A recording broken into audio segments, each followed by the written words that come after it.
BJP ने 4 राज्यों के साथ हरियाणा में भी प्रदेश अध्यक्ष बदल दिया है। वहीं नारी सशक्तिकरण की मिसाल पेश करते हुए पार्टी ने अर्चना गुप्ता को बतौर हरियाणा बीजेपी अध्यक्ष की कमान सौंप दी है।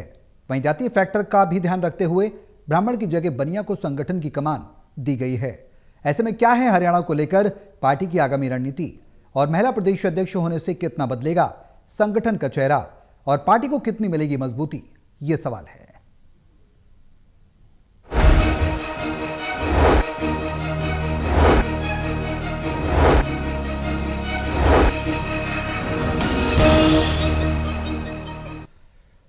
करेंगे आज इसी मुद्दे पर चर्चा। तमाम पैनलिस्ट हमारे साथ मौजूद रहेंगे, लेकिन उससे पहले एक रिपोर्ट देखिए, फिर करेंगे चर्चा शुरू।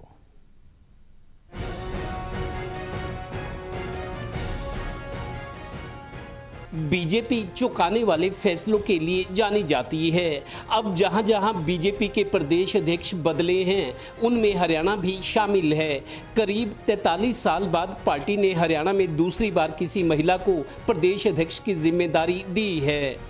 1980 में पहली महिला प्रदेश अध्यक्ष यमुनानगर से डॉक्टर कमला वर्मा को बनाया गया था।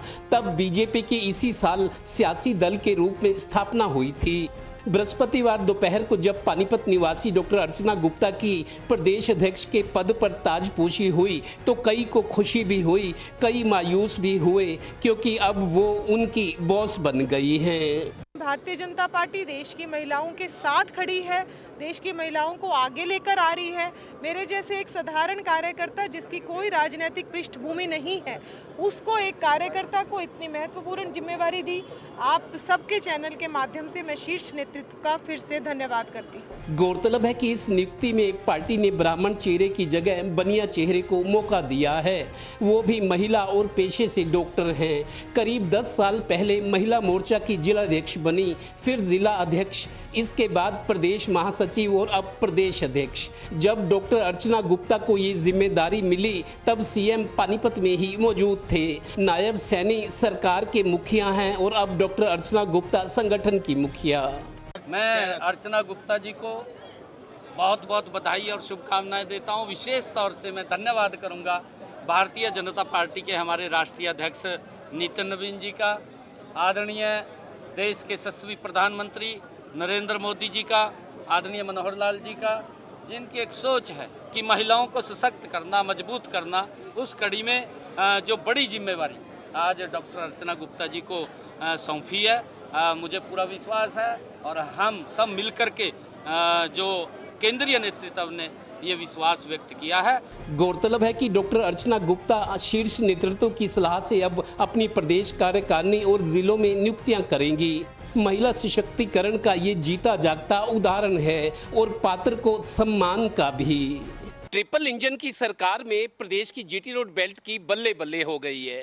विधानसभा स्पीकर के अलावा कई मंत्री, केंद्रीय मंत्री, मुख्यमंत्री के बाद अब प्रदेश बीजेपी अध्यक्ष भी जीटी रोड बेल्ट से बनाई गई है। हरियाणा को सचमुच इसका सिला मिला है। सहयोगी श्रीनिवास और डिम्पी मल्होत्रा के साथ Vedar Kathoria, Total News, Panipat bureau. तो अब सवाल यह है कि महिला को अध्यक्ष बना दिया गया। अब अध्यक्ष बनाने के बाद प्रदेश अध्यक्ष पार्टी कितनी बदलेगी, पार्टी की रणनीति क्या है, चुनौतियां हैं पार्टी के अंदर, उसे जो अर्चना गुप्ता हैं नवनियुक्त महिला प्रदेश अध्यक्ष हरियाणा की, किस तरह से संभालेंगी और क्या गुटबाजी को, पार्टी के अंदरूनी कलह को कम करने में कुछ बड़ी भूमिका उनकी देखने को मिलेगी। मोहनलाल बडौली जो पूर्व अध्यक्ष थे, उनके कार्यकाल से अगर, उनके कार्यप्रणाली से अगर इनकी तुलना की जाए तो कितना परिवर्तन प्रदेश में आएगा। तमाम सवाल अब उठने लगे हैं। तमाम पैनलिस्ट हमारे साथ मौजूद हैं, उनका तारुफ मैं आपसे करा दूं। हिसार से टोटल टीवी के associate editor doctor Mahesh Kumar हमारे साथ इस चर्चा में शामिल हैं। पानीपत से टोटल टीवी के एसोसिएट एडिटर देवेंद्र कथुरिया हैं और वरिष्ठ पत्रकार वीरेंद्र सोनी जी हमारे साथ चर्चा में बने हुए हैं। आप सभी के साथ इस चर्चा को आगे बढ़ाऊंगा। आज की चर्चा बेहद खास है। देवेंद्र, महेश और वीरेंद्र जी, तीनों से एक एक करके सवाल। पहला सवाल देवेंद्र आपसे ही, महिला सशक्तिकरण और प्रतिनिधित्व से जुड़ा हुआ है। हरियाणा में लगभग 4 दशक बाद बीजेपी ने किसी महिला को प्रदेश अध्यक्ष बनाया है। फोकस क्या है पार्टी का, रणनीति क्या कुछ नजर आती है? देखिए सौरभ, पार्टी में ये सोच तब आई है जब दिल्ली के विधानसभा चुनाव हुए थे। सरकार बनी 26 साल बाद दिल्ली में बीजेपी की। मदन लाल खुराना जब मुख्यमंत्री थे उसके बाद तो पार्टी के एक वर्ग से ये आवाज आई कि महिलाओं को जिस तरीके से मौके दिए जा रहे हैं, महिलाएं खुद को साबित कर रही हैं, किसी महिला को मुख्यमंत्री बनाया जाए। बीजेपी रूल स्टेट्स में तो दिल्ली में रेखा गुप्ता को मुख्यमंत्री बनाया गया, हालांकि वो भी हरियाणा से ताल्लुक रखती हैं। तो अर्चना गुप्ता के बारे में जैसे 5-6 नाम शुरू से चल रहे थे, प्रदेश अध्यक्ष को बदला जाना था, उसमें अर्चना गुप्ता का नाम चल रहा था। अर्चना गुप्ता के साथ प्लस पॉइंट्स ये है सौरभ, एक तो MBBS MD गोल्ड मेडलिस्ट है, रोहतक PGI से उन्होंने किया है, पढ़ी लिखी है, डॉक्टर है। दूसरी बड़ी बात, ये 9 साल मेरे को लगता है 9 साल में वो जिले की एक सबसे पहले इन्होंने जब ये डॉक्टर बनी, रेडियोलॉजिस्ट है, गोल्ड मेडलिस्ट है, इन्होंने विश्व हिंदू परिषद की इंडियन हेल्पलाइन कोई जैसी संस्था चलती है समाज सेवा के तौर पर, उसके साथ जुड़ी। फिर 2017 में महिला मोर्चा जिले की थी, उसकी अध्यक्ष बनी। फिर 2020 में इनको जिलाध्यक्ष बनाया गया, और उसके बाद ये प्रदेश की महासचिव महामंत्री जिसको कहते हैं वो बनी 2023 में, और उसके बाद अब प्रदेश अध्यक्ष बनी। नाम इनका चल रहा था, लेकिन अब जातीय समीकरणों को तवज्जो देना, कैलकुलेशन करना, जमा घटा करना, ये बीजेपी की बहुत एक परफेक्ट एक्सरसाइज रहती है। तो जिस तरीके से और जगह जैसे दिल्ली में किसी पंजाबी को बना दिया, तो हरियाणा में वैश्य समाज से बना दिया।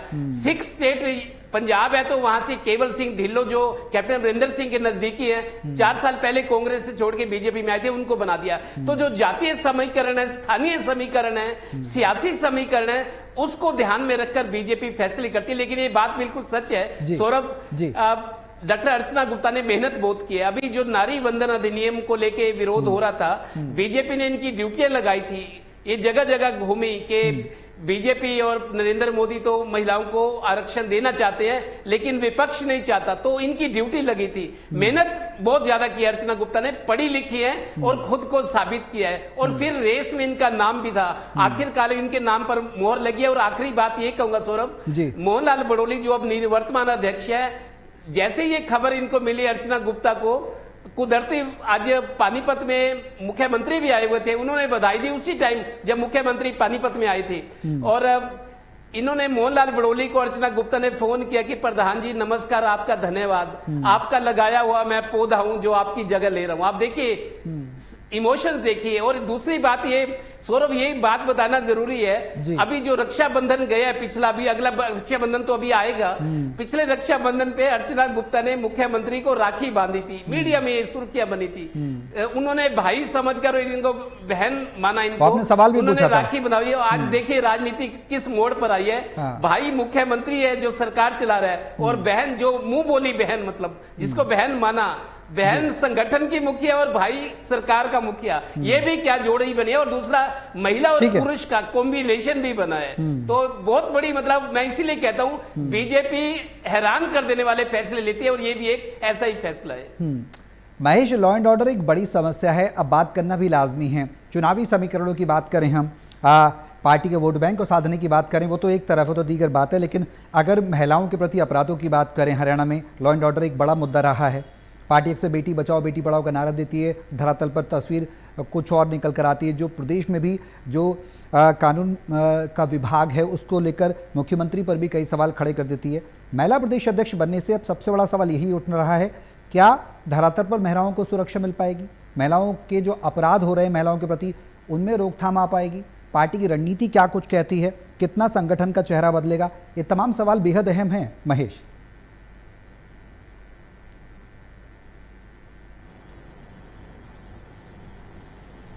देखिए सर, मैं ये नहीं मानता कि हरियाणा की कानून व्यवस्था में भारतीय जनता पार्टी के महिला प्रदेशाध्यक्ष बनने से कोई किसी तरह का फर्क पड़ सकता है। देखिए, बतौर मुख्य व्यवस्था को संभालने की कोशिश कर रहे थे, गृह मंत्री की हैसियत से भी नायब सिंह सैनी कानून व्यवस्था को संभालने की कोशिश कर रहे थे। अब उनकी मुंह बोली बहन अगर प्रदेशाध्यक्ष भारतीय जनता पार्टी की बच जाती है और 43 सालों के बाद अगर कोई महिला इस पद पर काबिज हो जाती है तो इसका कानून व्यवस्था से सीधे सीधे मुझे नहीं लगता कि कोई ज्यादा लेना देना है, क्योंकि कानून व्यवस्था तो सीएम को संभालनी है। बतौर गृह मंत्री नायब सिंह सैनी ही वो जिम्मेदारी संभालते रहेंगे। एक महिला प्रदेशाध्यक्ष का होना संगठनात्मक तौर पर महत्वपूर्ण आप कह सकते हैं, लेकिन सरकार के लिहाज से बहुत बड़ी भूमिका प्रदेशाध्यक्ष की नहीं मानी जा सकती। और बतौर महिला प्रदेशाध्यक्ष होने के नाते ये हो सकता है कि भारतीय जनता पार्टी में महिलाओं को कनेक्ट करने में, महिलाओं को पार्टी के साथ जोड़ने में बड़ी भूमिका डॉक्टर अर्चना गुप्ता निभा सकती हैं। लेकिन सरकार में या कानून व्यवस्था से जुड़े सवाल पर बहुत बड़ी भूमिका डॉक्टर अर्चना निभा पाएंगे, ऐसी उम्मीद नहीं की जा सकती। महिलाओं की कनेक्टिविटी बेहतर होगी, ये उम्मीद आप कर सकते हैं। एक और एडवांटेज मैं देख रहा हूं यहाँ पर, एक अगर किसी शक्ति केंद्र को प्रदेशाध्यक्ष की जिम्मेदारी संभाली जाती, शक्ति केंद्र से मेरा अभिप्राय है किसी मास लीडर को, किसी बड़ी शख्सियत को अगर प्रदेशाध्यक्ष की कुर्सी दी जाती, फिर ये संभावना बन सकती थी कि नायब सिंह सैनी के साथ कहीं फ्रिक्शन की स्थिति पैदा होती, कहीं खिंचाव की स्थिति पैदा होती और दो जो पावर सेंटर्स हैं वो हरियाणा में देखने को मिलते। अब तक भी ये कहा जा रहा था कि नायब सिंह सैनी के पास बतौर मुख्यमंत्री जो अधिकार होने चाहिए, जो इख्तियारात होने चाहिए थे, वो कहीं ना कहीं उनमें कमी है, क्योंकि सुपर सीएम हरियाणा में बना हुआ है मनोहर लाल खट्टर, और सुपर सीएम और सीएम के बीच जो पावर्स की जो शेयरिंग है वो कहीं कम कहीं ज्यादा हो रही है, कौन किसका आदमी, और ये तमाम जो सवाल थे अभी तक हरियाणा की राजनीति में बार बार गूंज उनकी सुनाई दे रही थी। अब चूंकि एक नया चेहरा सामने लाया गया है, संगठन में बेहद नीचे से ऊपर आया है और बहुत कम समय में आया है, तो मानकर चलिए कि अभी बहुत बड़ी पृष्ठभूमि जो है डॉक्टर अर्चना गुप्ता की नहीं है भारतीय जनता पार्टी में कि जिससे उन्हें पावर सेंटर मान लिया जाए। तो अभी तो ये मानकर चलिए कि नायब सिंह सैनी के आशीर्वाद से, नायब सिंह सैनी के मार्गदर्शन से ही डॉक्टर अर्चना आगे बढ़ने की कोशिश करेंगी। ये अलग बात है कि महिलाओं के साथ कनेक्टिविटी बेहतर हो सकती है। वीरेंद्र जी, अब हमने देखा बीते दिनों अक्सर हम चर्चा भी करते रहे, विवाद का मुख्य केंद्र रहे मोहनलाल बडोली। उनके कुछ बयान भी ऐसे रहे, कुलदीप बिश्नोई के साथ हमने बीते दिनों टकराव भी देखा, और गाहे बगाहे जो चेहरा बदलने की कवायद एक प्रदेश के अंदर चल रही थी, उस कवायद को लेकर जाहिर सी बात है ये तो स्पष्ट था कि चेहरा बदलना है, और मोहनलाल बडोली को शायद उन्होंने ये भी कहा था कि जिसका नाम चलता है उसका कट जाता है, खुद प्रदेश अध्यक्ष रहने के बावजूद। अब ऐसे में जो गुटबाजी अंदर खाने थोड़ी बहुत चल रही है, हर पार्टी के अंदर होती है, हम अक्सर चर्चा भी करते हैं, पार्टी कार्यकर्ताओं को एकजुट रखने में कितनी कामयाब होंगी अर्चना गुप्ता, और जो प्रदेश संगठन में भी कार्य कर चुकी हैं उनके अनुभव को किस तरह से पार्टी ज़मीन पर उतारेगी। जो महेश ने भी बात कही, बेहद इंपॉर्टेंट बात है कि महिलाओं को कनेक्ट किया जाएगा, महिलाओं को बराबर की भागीदारी मिल पाएगी, वो कितनी देख पाएंगे आप? देखिए, मोहनलाल बडोली जी को बदला जाना ऐसा लग नहीं रहा था, उनको भी ऐसा संकेत लग रहा था कि वो अभी अपना और कार्यकाल पूरा करेंगे, तो ऐसा एक संकेत प्रभाव बना हुआ था। अब उनका बदला जाना निश्चित ही उनके राजनीतिक भविष्य पर प्रश्न चिन्ह तो है, लेकिन भारतीय जनता पार्टी ने एक नए चेहरे को मैदान में उतारकर सकारात्मक संदेश दिया है। देखिए, अर्चना गुप्ता अभी 9 वर्ष के ही राजनीतिक जीवन में प्रदेश अध्यक्ष के पद पर पहुंच गई हैं, तो निश्चित रूप से उनमें कोई ना कोई गुण होंगे, विशेषताएं होंगी जो पार्टी संगठन ने उनका नाम आगे बढ़ाया है। देखिए, भारतीय जनता पार्टी में एक व्यवस्था है कि नए चेहरों को प्राथमिकता दी जाती है। ये कैडर से जुड़ी हुई है, विश्व हिंदू परिषद से आई है, राजनीति में आई हैं, और जिस तरह से महिला मोर्चा के अध्यक्ष और जिला भारतीय जनता पार्टी की अध्यक्ष, उसके बाद प्रदेश महामंत्री और अब प्रदेश अध्यक्ष, तो उनके पास पर्याप्त समय भी है, क्योंकि पारिवारिक दायित्व उनके पूरे हो चुके हैं और उनमें संगठन कौशल भी है। तो ऐसे में उनको अध्यक्ष के रूप में मनोनीत करना पार्टी के लिए एक फायदे का सौदा तो होगा, लेकिन चुनौतियां भी हैं। चुनौतियां ये हैं कि भारतीय जनता पार्टी के कई धुरंधर नेता हैं। देखिए, भारतीय जनता पार्टी में गुटबाजी भी है और जातिवादी व्यवस्था भी है। बिल्कुल, भारतीय जनता पार्टी में कोई अब ब्राह्मण समाज में क्या संदेश जाएगा? प्रोफेसर रामविलास शर्मा जिस तरह से किनारे लगाए गए और अब मोहनलाल बडोली को लगाया गया है, तो ब्राह्मण समाज में प्रतिक्रिया होगी। हालांकि ब्राह्मण समाज से 2 राज्यसभा सदस्य हैं, एक निर्दलीय कार्तिकेय शर्मा और दूसरा रेखा शर्मा। इन दोनों का कार्यकाल अगस्त 2028 में समाप्त हो रहा है, तो तब भी अर्चना गुप्ता की ये अग्नि परीक्षा होगी कि राज्यसभा की संख्या बल के हिसाब से एक सीट भारतीय जनता पार्टी के पक्ष में आएगी और एक कांग्रेस के। अगर कांग्रेस में फूट नहीं पड़ती तो इस समय तब क्या स्थिति रहेगी? दोनों ब्राह्मणों को तो दोबारा टिकट मिलने से रही, क्योंकि एक बार जिस तरह से एक सीट जो है हो सकता है जाट समुदाय को दी जाए, तब की स्थिति तब पर निर्भर करेगी। लेकिन डॉक्टर अर्चना गुप्ता की नियुक्ति से अब उनके लिए, क्योंकि 2029 तक भी वो अध्यक्ष रूप में उनका कार्यकाल रहेगा, जी जी, तो इसका मतलब है कि अगला विधानसभा चुनाव भी उनके नेतृत्व में ही लड़ा जाएगा। अभी तक तो ऐसी ही संभावना बनती है, तो उनको अभी से संगठन के लिए काम करने का पूरा अवसर है। और जो देखिए, अब उनका चयन क्या उनकी योग्यता के आधार पर हुआ है या उनका अग्रवाल समाज से होने के कारण हुआ है, ये तो भारतीय जनता पार्टी की अंदरूनी रणनीति है जी, और इसको लेकर अलग अलग मापदंड भी हैं। भारतीय जनता पार्टी के जो संगठन मंत्री हैं फणींद्र नाथ शर्मा जी, वो नए लोगों को आगे बढ़ाने के पक्षधर रहे हैं। भारतीय जनता पार्टी में प्रमुख शक्ति का केंद्र संगठन मंत्री ही होता है और संगठन मंत्री की ही इसमें मुख्य भूमिका मानी जाती है। हालांकि केंद्रीय मंत्री मनोहर लाल जी से भी विचार विमर्श अवश्य हुआ होगा जी, तो अब डॉक्टर अर्चना गुप्ता को कार्यकर्ताओं की आवाज भी बनना है, क्योंकि देखिए अब जब संगठन को तो अब सरकार ही चलाएगी। अब यहाँ प्रदेश अध्यक्ष की कोई विशेष भूमिका इसलिए नहीं होती जी, क्योंकि जब सरकार है, बड़े नेता हैं, अध्यक्ष तो एक चेहरे के रूप में पूरी भारतीय जनता पार्टी की एक अलग कार्यशैली है जी, उस कार्यशैली के अंदर जो है अब सामूहिक रूप से संगठन चलाना है। और अब जब सत्तारूढ़ दल है तो संगठन को चलाना कोई विशेष कठिनाई पूर्ण भी नहीं है, बड़ा सरल है, क्योंकि कोई भी चला सकता है। अब अर्चना गुप्ता को ये साबित करना है कि वो कार्यकर्ताओं की आवाज बनती हैं या एक डम्मी अध्यक्ष के रूप में उनकी भूमिका रहती है।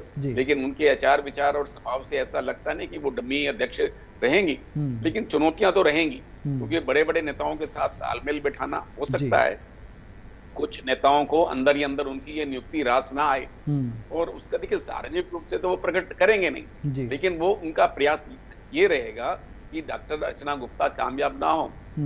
लेकिन संगठन में इसलिए उनको कठिनाई नहीं आएगी क्योंकि प्रदेश संगठन मंत्री का उनको आशीर्वाद प्राप्त है और मुख्यमंत्री का आशीर्वाद प्राप्त है, केंद्रीय मंत्री मनोहर लाल जी का आशीर्वाद प्राप्त है जी। तो ऐसे में अर्चना गुप्ता को अपनी कार्य क्षमता सिद्ध करने का पर्याप्त अवसर मिलेगा जी। और उनको अब 2029 की तैयारी करनी है। 2029 की चुनाव की दृष्टि से प्रदेश अध्यक्ष की मुख्य भूमिका रहती है, उनकी राय पर, उनकी रणनीति पर बहुत कुछ निर्भर करेगा। हालांकि सारा कुछ कार्य तो सामूहिक छोटी टोली करती है, जो टोली में फैसले होते हैं उसके आधार पर ही निर्णय होते हैं, उसी के आधार पर फीडबैक होता है। एक व्यक्ति विशेष की कोई भूमिका नहीं रहती जी। उसमें सामूहिक निर्णय होते हैं। तो इसलिए अब आने वाले समय में नए प्रदेश अध्यक्ष के रूप में उनका कार्यकर्ताओं से कैसा मेल जोल रहेगा, उनके साथ कैसा उनका व्यवहार रहेगा और किस तरह से वो महिलाओं में अपने संगठन का आधार बनाएंगी, या वो सिर्फ अग्रवाल समाज की एक नेता बनकर रह जाएंगी,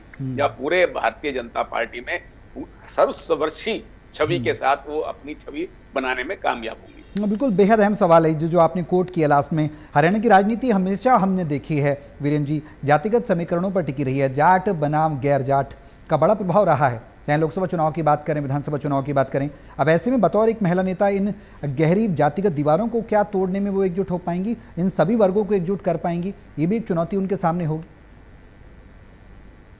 बिल्कुल, देखिए चुनौती तो है। जो भारतीय जनता पार्टी के जाट नेता हैं जी, उन्होंने अपना एक अभियान भी शुरू किया हुआ है, लेकिन जाट नेता को ये प्रदेश अध्यक्ष के रूप में पहले रह चुके हैं ओम प्रकाश धनखड़, फिर अब वो राष्ट्रीय सचिव हैं जी। अब डॉक्टर अर्चना गुप्ता को अपनी टीम भी बनानी है। वो टीम को जो नेताओं के विचार विमर्श के छोटी टोली जो तय करेगी उसी के अनुसार से हर वर्ग को प्रतिनिधित्व दिया जाएगा, तो उनको कोई इसमें कठिनाई नहीं आएगी। लेकिन एक बात है कि भारतीय जनता पार्टी में हालांकि सर्व समाज का, सबका साथ, सबका विकास और एक अलग रणनीति रहती है, लेकिन जो नियुक्तियां होती हैं चाहे पार्टी संगठन में हो चाहे टिकटों का वितरण हो जी, वो जातीय आधार पर, जातीय समीकरण पर तय होता है, इसमें कोई दो राय नहीं है।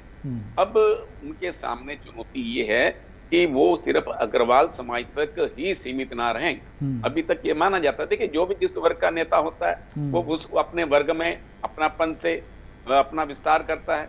लेकिन देखिए मनोहर लाल जी इसमें अपवाद रहे हैं। वो कभी पंजाबी सम्मेलन में वो उनकी अध्यक्षता नहीं रही, कभी पंजाबी सम्मेलन को बढ़ावा नहीं दिया उन्होंने।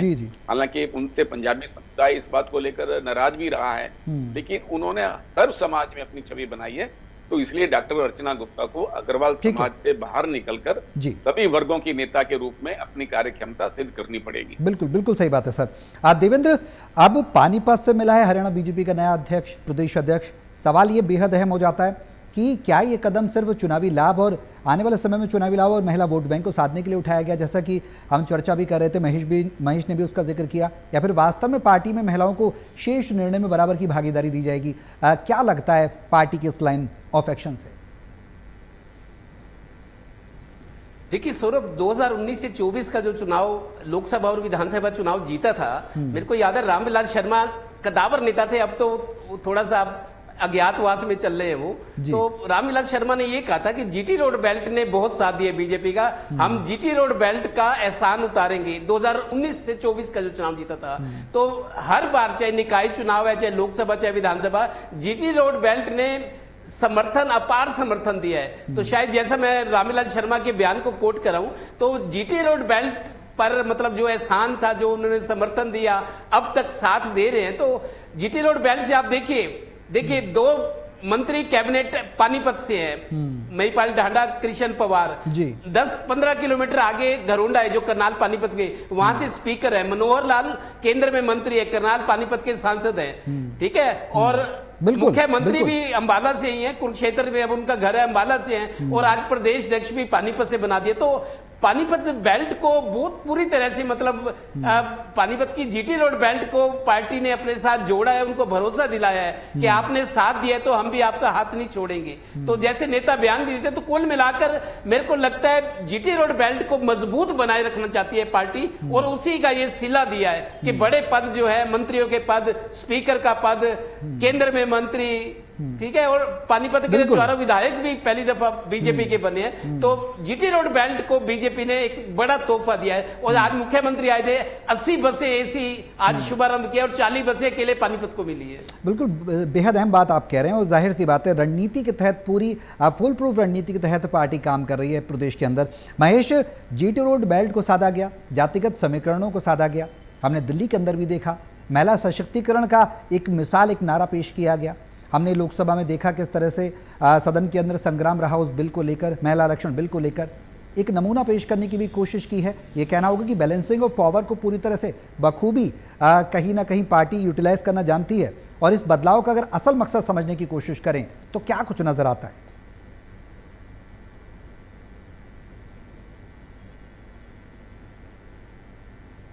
देखिए सौरभ, व्यक्तिगत तौर पर मुझे बैलेंसिंग ऑफ पावर जैसा इस फैसले में कुछ भी नजर नहीं आता। देखिए, जीटी बेल्ट को रिप्रेजेंट कर रहे थे, काफी सारे कैबिनेट मंत्री कर रहे थे, और खुद मुख्यमंत्री, जिस इलाके से खुद मुख्यमंत्री हो, तो वहां रिप्रेजेंटेशन की कहाँ जरूरत बचती है। तो चूंकि इस पूरे इलाके को सीएम खुद रिप्रेजेंट कर रहे थे, तो ऐसे में यहाँ बेहतर होता भारतीय जनता पार्टी के लिए कि दक्षिण हरियाणा से प्रदेशाध्यक्ष को चुनते। आपने एक ही इलाके में पूरी सत्ता को एपी सेंटर बना दिया, आपने पूरी सत्ता को केंद्रित कर दिया, हरियाणा के जीटी बेल्ट इलाके तक सीमित कर दिया। लेकिन दक्षिण हरियाणा ने भी, आप देखिए कि भारतीय जनता पार्टी के हरियाणा में उदय होने के साथ ही दक्षिण हरियाणा सबसे ज्यादा सहयोग और समर्थन भारतीय जनता पार्टी का करता रहा है। तो ऐसे में बेहतर होता कि अगर महिला को ही चुनना था, अगर यहाँ वैश्य समाज को ही चुनना था, तो कोई चेहरा दक्षिण हरियाणा से अगर उठाया जाता, दक्षिण हरियाणा के किसी कार्यकर्ता को इस भूमिका में लाया जाता, तो शायद मुझे लगता है कि बैलेंसिंग ऑफ पावर, फिर आप मान सकते हैं कि ये जो